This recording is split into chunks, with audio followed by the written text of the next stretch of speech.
tudo bem? Primeiros socorros é tema do De Bem com Você de hoje. Você sabia que São José dos Campos conta com uma ONG que ensina técnicas de primeiros socorros para o cidadão comum? Mas antes de aprofundar neste assunto, eu te convido para a gente assistir juntos uma reportagem. O projeto Cor Mais Ação contribui de forma direta e indireta para salvar vidas. Entre os principais objetivos da ONG está a capacitação de pessoas comuns em atendimento de parada cardíaca. Luiz Fernando falou sobre os 3 passos para salvar uma vida. O primeiro passo é a gente identificar que o indivíduo está em parada cardíaca. Então, o indivíduo que perdeu a consciência, a gente chama pelo indivíduo. Ainda assim, ele pode estar só desmaiado, então se o indivíduo não responder, ele pode estar só desmaiado ou numa parada cardíaca.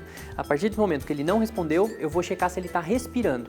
Saber se ele está respirando é o que a gente vai interpretar se ele está ou não numa parada cardíaca. Se ele não respira, como que eu vou ver? Abro a blusa e vejo se o tórax se expande e vejo se eu sinto alguma respiração, se eu vejo movimentos respiratórios. Não respira, eu identifico que ele está numa parada cardíaca. Aí nós vamos para o passo 2. Então, passo 1, a gente identificou que ele está numa parada cardíaca. Passo 2, eu vou ligar para o SAMU, 192 e ligo para o SAMU. É extremamente importante esse passo. Se a gente não ligar para o SAMU, a ajuda não vai chegar para esse indivíduo. Então, passo 2, eu ligo para o SAMU. Passo 1, reconheci que ele está em parada cardíaca. Passo 2, liguei para o SAMU. O passo 3, a gente começa a fazer compressão torácica. Com 2 anos de fundação, a Cor Mais Ação já treinou mais de 1.000 pessoas em diversos segmentos.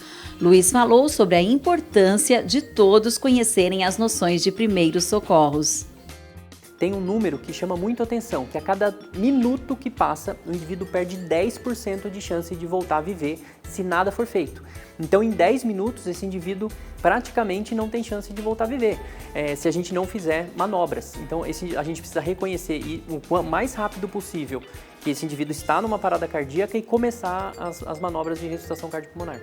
Com as noções corretas, é possível salvar uma vida usando somente as mãos, por meio da massagem cardíaca. Porém, se tiver à sua disposição um desfibrilador externo automático, essas chances aumentam. A ONG também ensina como manusear esse aparelho. O desfibrilador externo automático, ele tem que chegar quanto mais rápido nessa cena. Então, quanto mais pessoas tiverem o treinamento, souberem usar o desfibrilador externo automático, aumenta em 50% a chance dessa vítima retornar à circulação espontânea. Então, o choque tem que chegar rápido, a pessoa tem que entender e saber usar um desfibrilador externo automático. Boa parte das ocorrências elas acabam acontecendo no ambiente extra-hospitalar. Então, enquanto mais a população souber o conteúdo, souber informações a respeito de um atendimento, mais rápido vai ser feito isso. O conhecimento vai ser sempre importante para que a pessoa seja reconhecida aquela situação de emergência e seja atendida o mais rápido possível. E já que estou nesse espaço, aproveitei, é claro, para aprender como realizar a massagem cardíaca.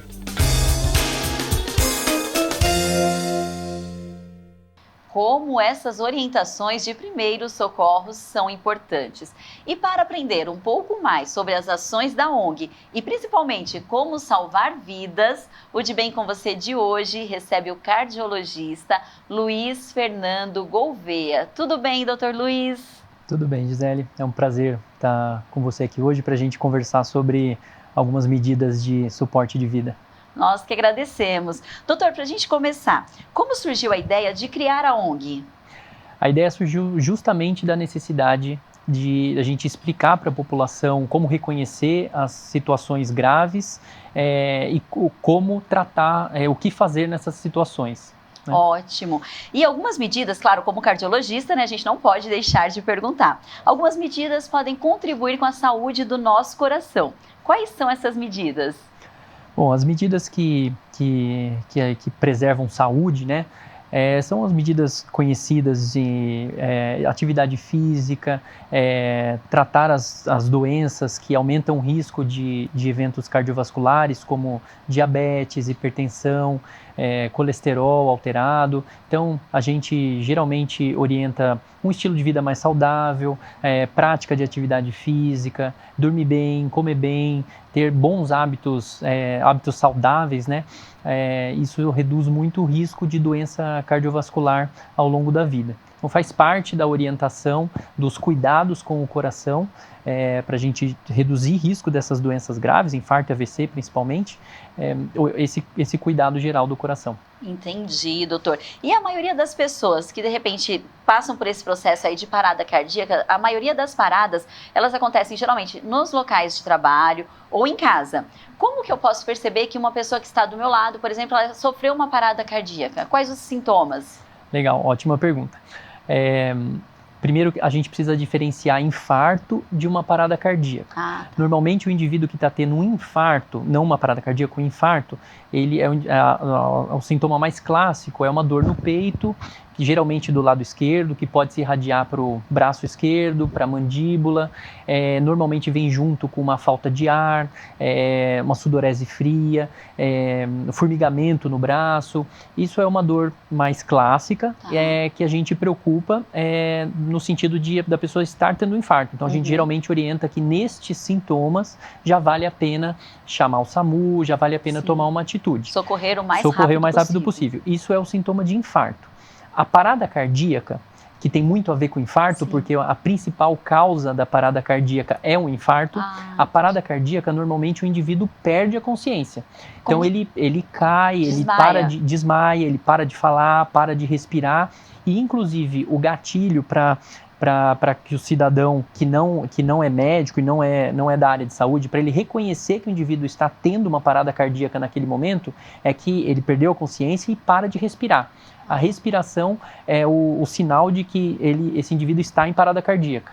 Para o indivíduo que não é da área de saúde, né? Então quando aquela pessoa perde a consciência e não está respirando, isso já pode ser encarado como uma parada cardíaca. Então, uma parada cardíaca é diferente do infarto, né? Que o infarto a pessoa está conversando, ela está tendo sintomas. Ela consegue até falar. Consegue falar. Sobre os sintomas consegue que ela falar tá do sintoma que está sentindo. E a parada cardíaca, o indivíduo perde a consciência. Muitas vezes esses termos são confundidos, né? Mas a maior causa da parada cardíaca é, de fato, o infarto. Entendi, doutor. E aí, lógico, percebeu que a pessoa está sem respirar e perdeu a consciência, entra essa questão dos primeiros socorros. Exatamente. Que a gente vai conferir daqui a pouquinho, na volta do intervalo, porque nós temos dicas incríveis aqui para você. Além, é claro, da reportagem que a gente já acompanhou na abertura deste primeiro bloco.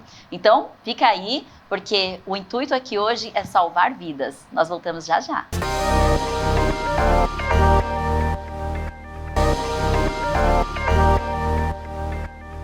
Estamos de volta. Você sabia que cerca de 18 milhões de pessoas morrem por ano no mundo por infarto, também conhecido como ataque cardíaco, AVC, que é o derrame, e morte súbita cardíaca? Isso significa quase uma morte por segundo. E cerca de 80% dos casos ocorrem dentro de casa ou no ambiente de trabalho. Ao se deparar com uma vítima em parada cardíaca, cada segundo conta. E no De Bem com Você de hoje, recebemos o cardiologista Luiz Fernando Gouveia com ótimas dicas de primeiros socorros.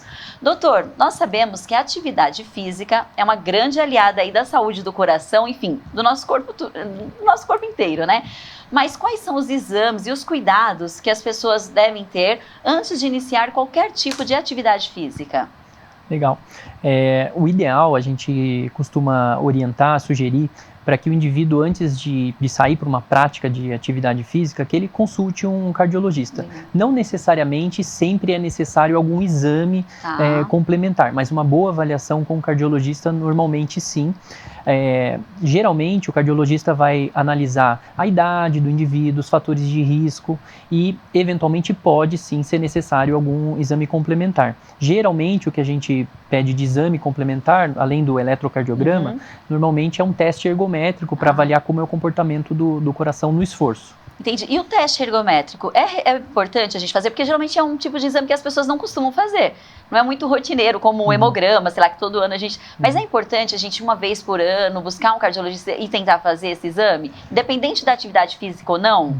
Ele tem as indicações corretas, então geralmente o cardiologista ele vai analisar e pedir o teste no momento que for adequado. Não necessariamente é um teste que precisa ser repetido todo ano, porque depende dos fatores de risco, depende se a pessoa pode ou não fazer o teste ergométrico. O teste ergométrico depende de um esforço físico, às vezes se a pessoa tiver alguma limitação que ela não consegue fazer um determinado esforço, ela não vai conseguir atingir o objetivo do teste. Exame, sim. Então, é um teste que a gente utiliza bastante na nossa prática, principalmente para liberar para uma atividade física ou até mesmo para uma cirurgia. Mas geralmente o cardiologista vai fazer a análise. Sim. E em alguns casos ele vai lançar mão do teste ergométrico, assim como tem outros testes também possíveis para a gente avaliar a capacidade do coração de receber o oxigênio, como cintilografia, ecocardiograma de estresse. Que não exige tanto esforço, porque igual você falou, de repente a pessoa não pode nem fazer o próprio teste, que ele já exige um esforço grande ali. Sim. E como que o atleta amador ou profissional pode perceber de repente ali na prática de alguma atividade física, tá correndo, tá treinando na academia, tá nadando, que alguma coisa não está legal com o coração? Porque deve ter algum sintoma aí que aponta, né? Alguns sintomas. Sim, então além, né, de sempre eles passarem em avaliação, normalmente o atleta profissional ele tem até uma avaliação mais rigorosa e um acompanhamento mais de perto ainda do coração, por exigir mais mesmo de fato do sistema cardiovascular. Mas eles sempre precisa, durante a atividade física, né, sinais que a gente chama de sinais de alarme, né, que a gente precisaria rever toda essa pesquisa relacionada ao coração, são um cansaço mais extremo, dor no peito, por exemplo, se o indivíduo começa a fazer uma atividade física e começa a ter dor no peito, que melhora com repouso, piora com esforço, melhora com repouso, então, principalmente esses dois sintomas assim que são mais de alarme, né? Um cansaço diferente do que é o habitual e o que seria esperado para aquela pessoa, e dor no peito, ou alguma outra sensação exclusivamente no esforço, esse indivíduo precisa ser reavaliado. E aí, qual que é a orientação? Sentiu qualquer desconforto para a atividade? Não melhor insiste. É melhor parar a atividade até voltar com o profissional para ser reanalisado, né? Para ser reestudado o caso e ver se está tudo bem para ele fazer a atividade física, né? É super importante fazer atividade física, reduz risco de doença cardiovascular e tudo mais, mas o indivíduo tem que estar bem para fazer a atividade física, né? Tá certo. E no intervalo, antes do intervalo, no primeiro bloco, a gente falou alguns sinais que a gente consegue perceber que a pessoa está tendo uma parada cardíaca, né? Mas agora, e no caso do AVC? Como que eu percebo que alguém que está do meu lado, de repente no local de trabalho ou em casa, está sofrendo um AVC? Que é um derrame, né? Na verdade, mais conhecido como derrame. Mais conhecido como derrame.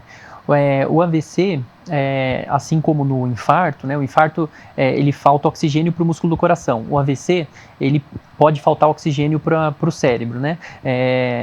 Como que a gente identifica que esse indivíduo pode estar tendo um AVC?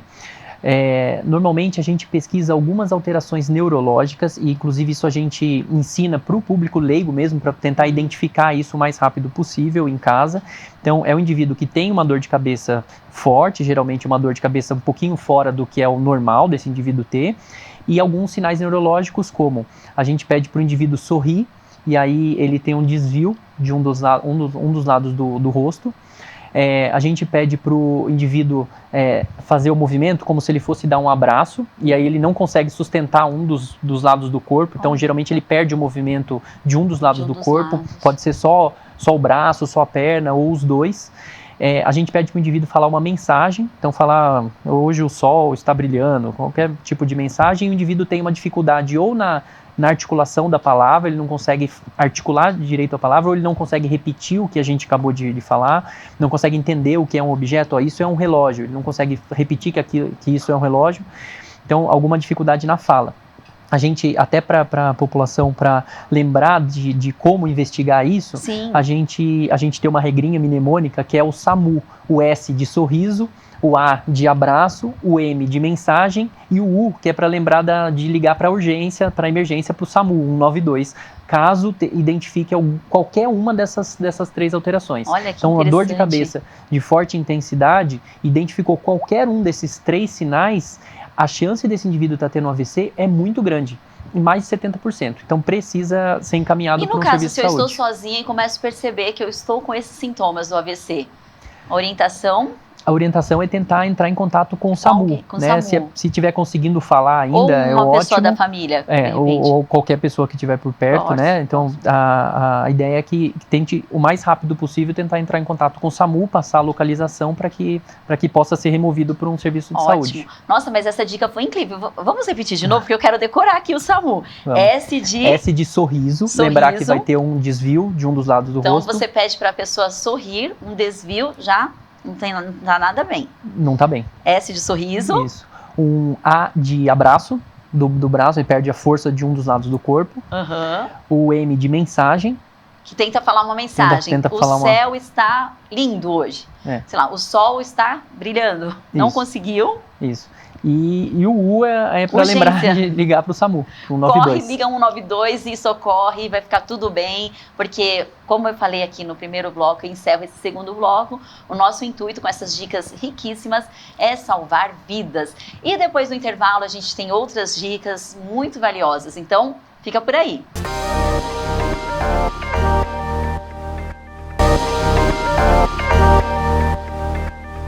Você sabia que se alguém próximo a você sofrer o início de um infarto, você pode salvar uma vida usando somente as mãos por meio de massagem cardíaca?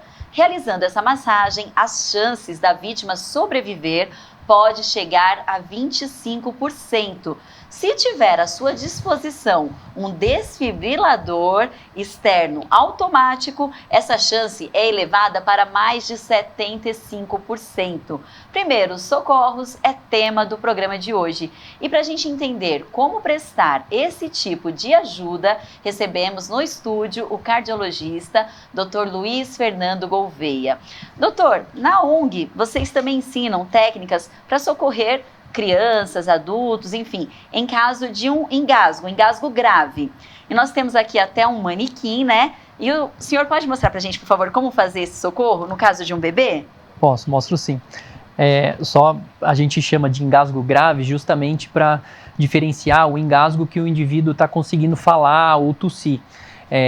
O engasgo que a pessoa está conseguindo falar ou tossir, a orientação é para que a gente que a gente incentive para que ele continue tossindo. E o bebê, se ele estiver chorando, que ele pode estar engasgado, mas ele não está com a via aérea completamente obstruída. Porque ele consegue chorar. Porque ele consegue chorar. E o adulto consegue tossir ou consegue falar. Nesse caso, a gente fica do lado e, normalmente, a tosse é o responsável por desobstruir a via aérea. Quando o adulto não consegue mais falar, não consegue tossir, não consegue emitir nenhum tipo de som e o bebezinho não consegue mais chorar, isso significa que ele está completamente obstruído a via respiratória. E aí, nesse caso, a gente precisa fazer algumas manobras para desobstruir.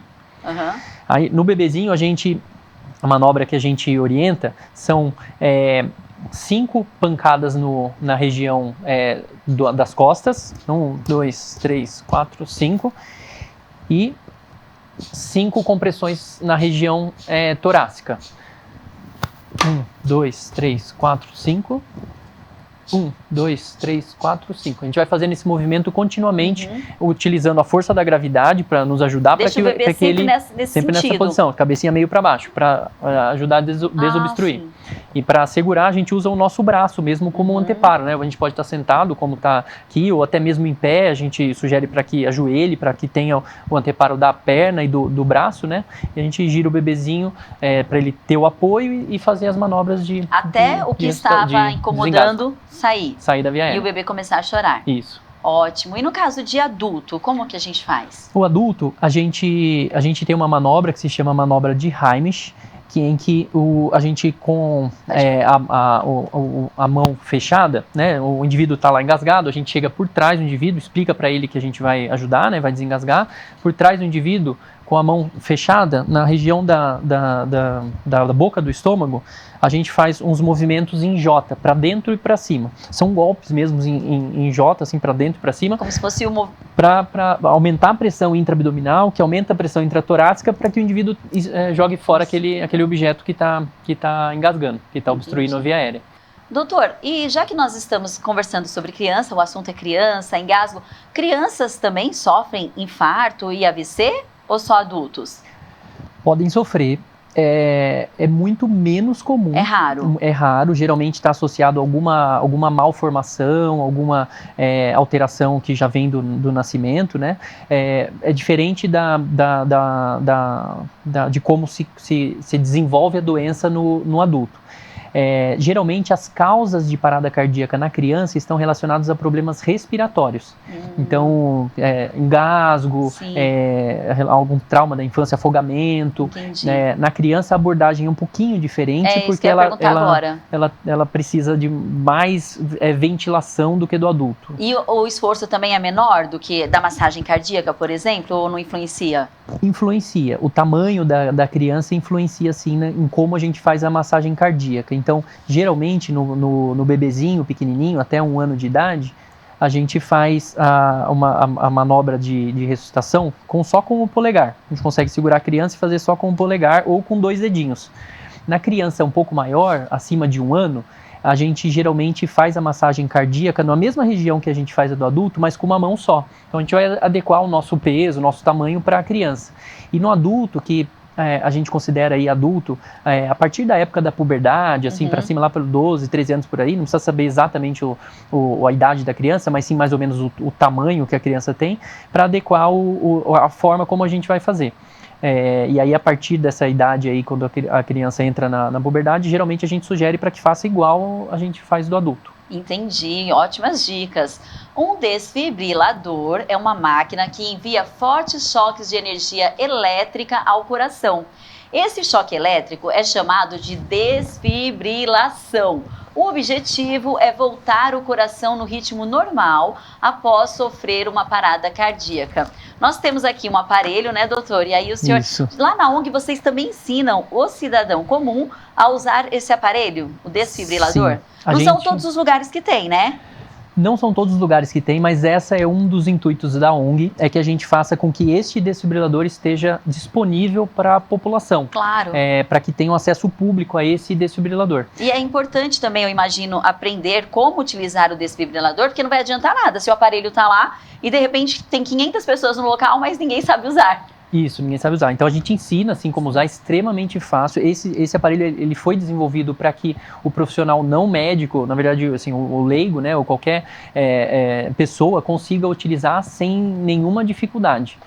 A gente liga e ele faz um passo a passo super simples como a gente deve usar. Vamos mostrar então? Vou mostrar. Então, o primeiro passo quando chega o aparelho, né? A gente já está fazendo a ressuscitação cardiopulmonar, a compressão torácica. A gente liga o aparelho e escuta o que ele fala. Posicione eletrodos no tórax do paciente. Encaixe conector dos eletrodos na entrada, perto da luz que pisca. Então é bem simples as mensagens. Tem a luz ali piscando. Tem a luz piscando. No eletrodo está desenhado onde eu vou colar as pás. Então eu tiro as pás são autoadesivas, né? Eu tiro a pá, colo no indivíduo e coloco o conector na entradinha. Entendi. Na verdade, cola um em cima e outro embaixo. Isso. Um em cima, o outro mais aqui ou na menos lateral. Aqui. Isso. Ele está analisando o ritmo do coração. Choque recomendado. Carregando. Afaste-se do paciente. Então ele identificou que o indivíduo precisa receber um choque. Administre o choque agora. Pressione o botão laranja agora. Então ele identificou, aí quem está cuidando vai dar um choque, né? Então ele pede para todo mundo afastar e vou dar o choque. Choque administrado. Em pausa. Administre ressuscitação cardiopulmonar. E quantas vezes eu posso usar, o limite que eu posso usar de choques na pessoa que está ali? Sim. Na verdade não tem um limite. A gente usa o desfibrilador enquanto o indivíduo estiver em parada cardíaca. Aí neste meio tempo deve chegar um suporte avançado, a gente vai ter chamado o SAMU antes, o suporte vai chegar e eles assumem. A decisão por parar o atendimento normalmente é feito pelo médico. Ótimo, doutor, muito obrigada. Como é importante, né, essas dicas de primeiros socorros. Parabéns pelas ações que vocês realizam lá na ONG e que mais vidas possam ser salvas. Muito obrigada, viu? Obrigado. O De Bem com Você de hoje fica por aqui. Acompanhe a gente nas nossas redes sociais. Até a próxima!